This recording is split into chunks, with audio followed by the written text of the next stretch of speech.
Have you ever wondered if Night City could host a World Cup game? See, I was looking at some data on the current World Cup, right? And it turns out that out of the 41 cities that had applied, only 16 got chosen. So do you think that Night City could have been one of them?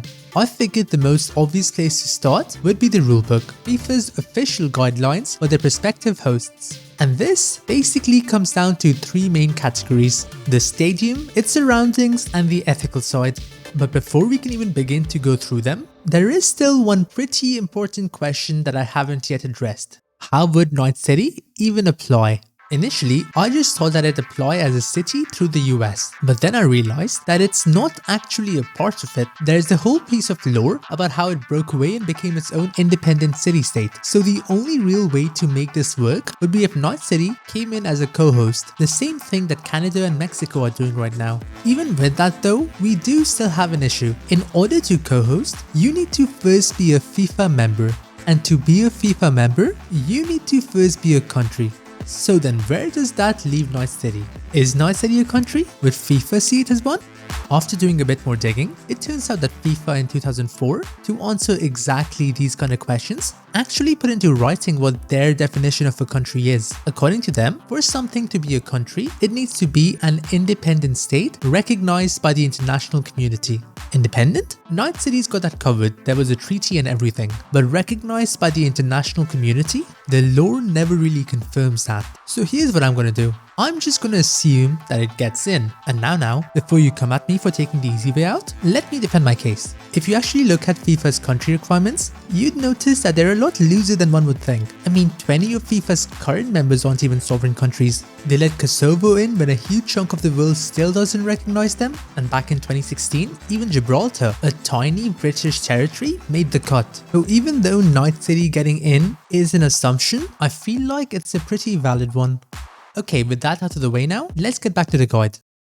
Does Night City even have somewhere to play a World Cup match? Now FIFA's demands here are intense, and a few of them, like whatever's going on with the drainage under the pitch, aren't things you can actually check, so we'll judge what we can measure. And the first thing on that list, capacity. How many people must the stadium be able to fit? For a regular group game, you need a minimum of 40,000 seats. Want to host a quarter or a semi-final though? That jumps to 60,000. And if you're after the opening match or the final, you're looking at a minimum of 80k. Next up, the pitch itself. FIFA wants every World Cup pitch to be the exact same size, 105 meters long and 68 meters wide. So yeah, your stadium doesn't just need to be big, it needs to have the right dimensions too. And then there's the grass. FIFA demands real, natural grass for every single match. So there's the shortlist. Time to go explore Night City and see if we can find something that fits. And my first instinct here was to head to Dogtown. Now for those familiar with the game, you might be kind of confused. Am I referring to the Dogtown? The lawless wasteland?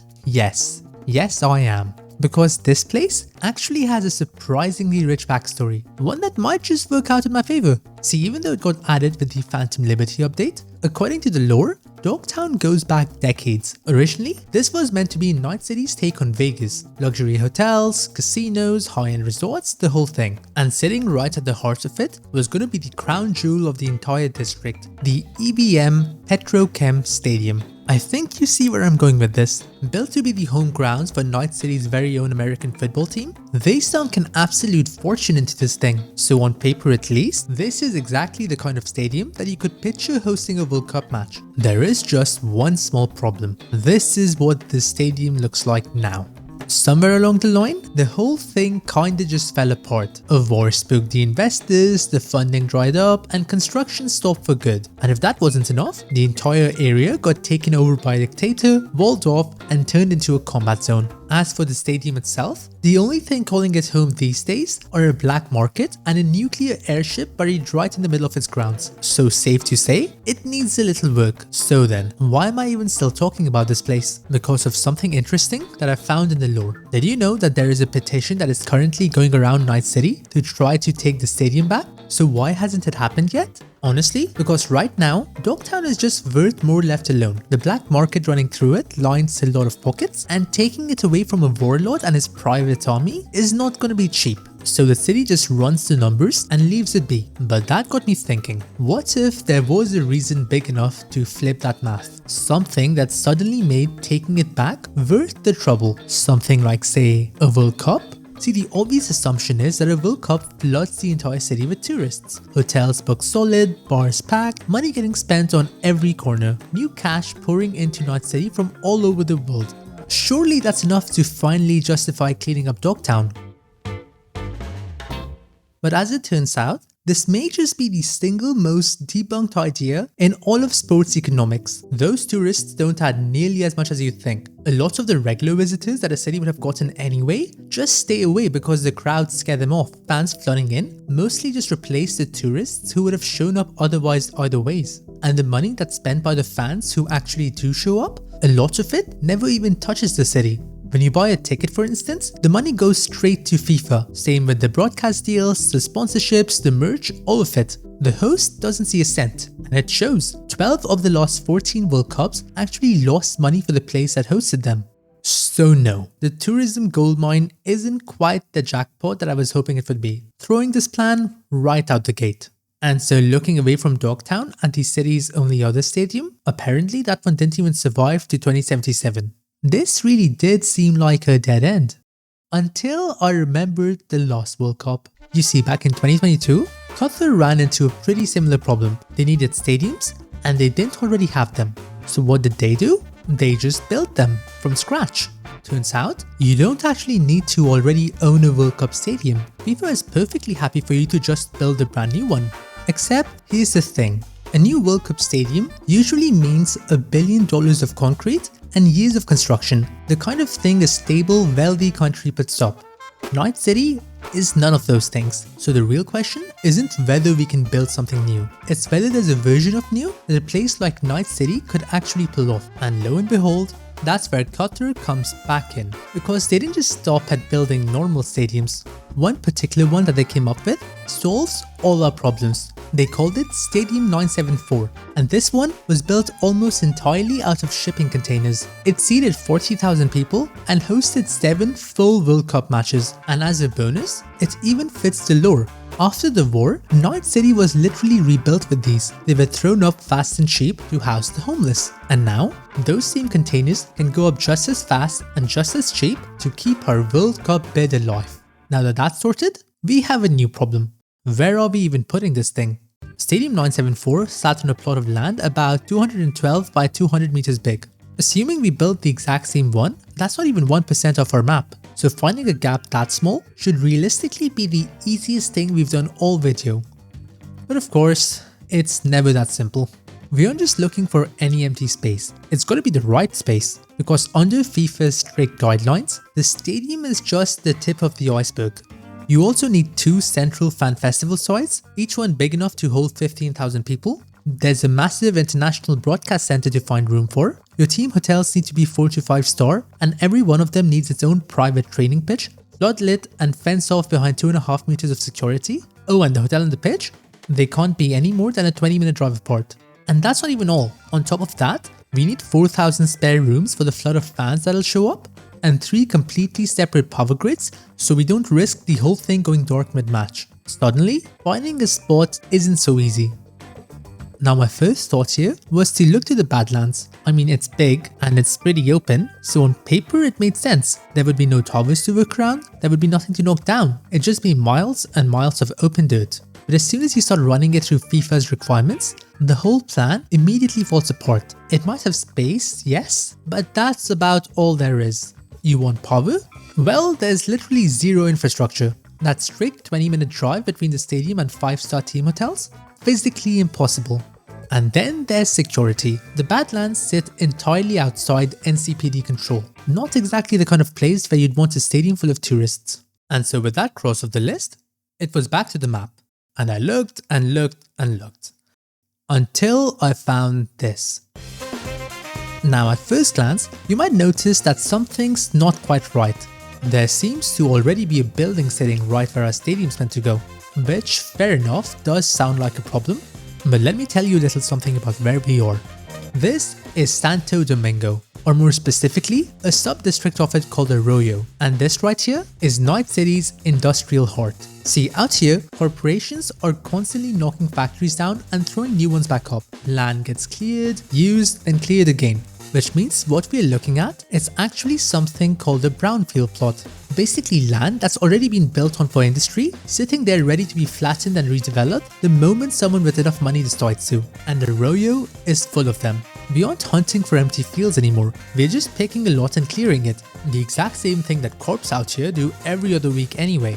So the way I worked out how big the stadium would be in game was by using Cyberpunk's inbuilt navigation system. You stand on one corner, pop the marker down on the other, and there you have it. The game tells you what the distance is. And so after moving around a bit and working it all out, this is how much space the stadium would take. And while we're here, we might as well place the training grounds too. FIFA wants at least 2 full-size pitches, so that goes right here. As for the rest of the list, this is exactly why I picked Arroyo.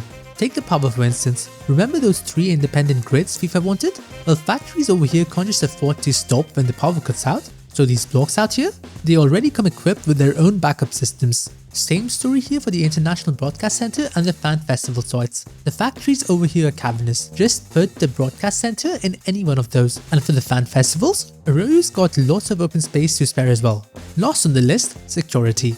That 2.5 meter perimeter that FIFA wanted, the corps have already built it. By fences, concrete barricades, these lots come basically pre-secured. And more importantly, out here in Arroyo, the corps actually have jurisdiction. So for the first time all video, we've got ourselves a spot that's big, clearable, powered and policed. Which means that the site is done.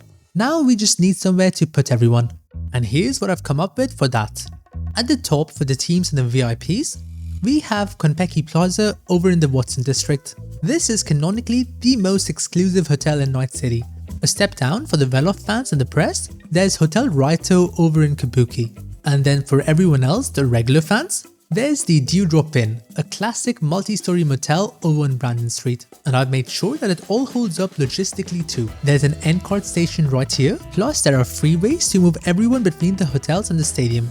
Which leaves us with just one last test, the 20-minute rule. In case you forgot, that's the one that says that a team's hotel and its training grounds can't be more than a 20-minute drive apart. And there is only one way to settle this. Get in a car at Konpeki Plaza, drive to the training grounds, and pray we make it before 20 minutes pass on the clock.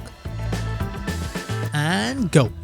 But while that's playing out, this is the part of the video where I ask you to subscribe. Now depending on when this comes out, I may or may not have already hit 1,000 subs. So to everyone who's hit that button, thank you, it genuinely means a lot. And to everyone who hasn't, I'd love to have you along too. So let's see if we can keep that momentum up. But anyway, that's it. Let's see if we beat the clock. And we have just about made it. Now you might have noticed that we broke a few laws getting here, but as it turns out, FIFA says nothing about speeding or traffic laws or really anything about how you make the drive. So technically, we're good. Except we're not.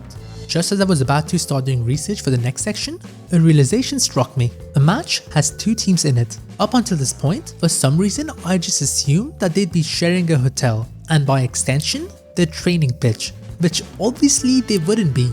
And as it turns out, yeah, FIFA actually has a rule on that as well. 2 teams can't be staying in the same hotel. So now I've got 2 things to fix. I need to find the second training ground and the second hotel.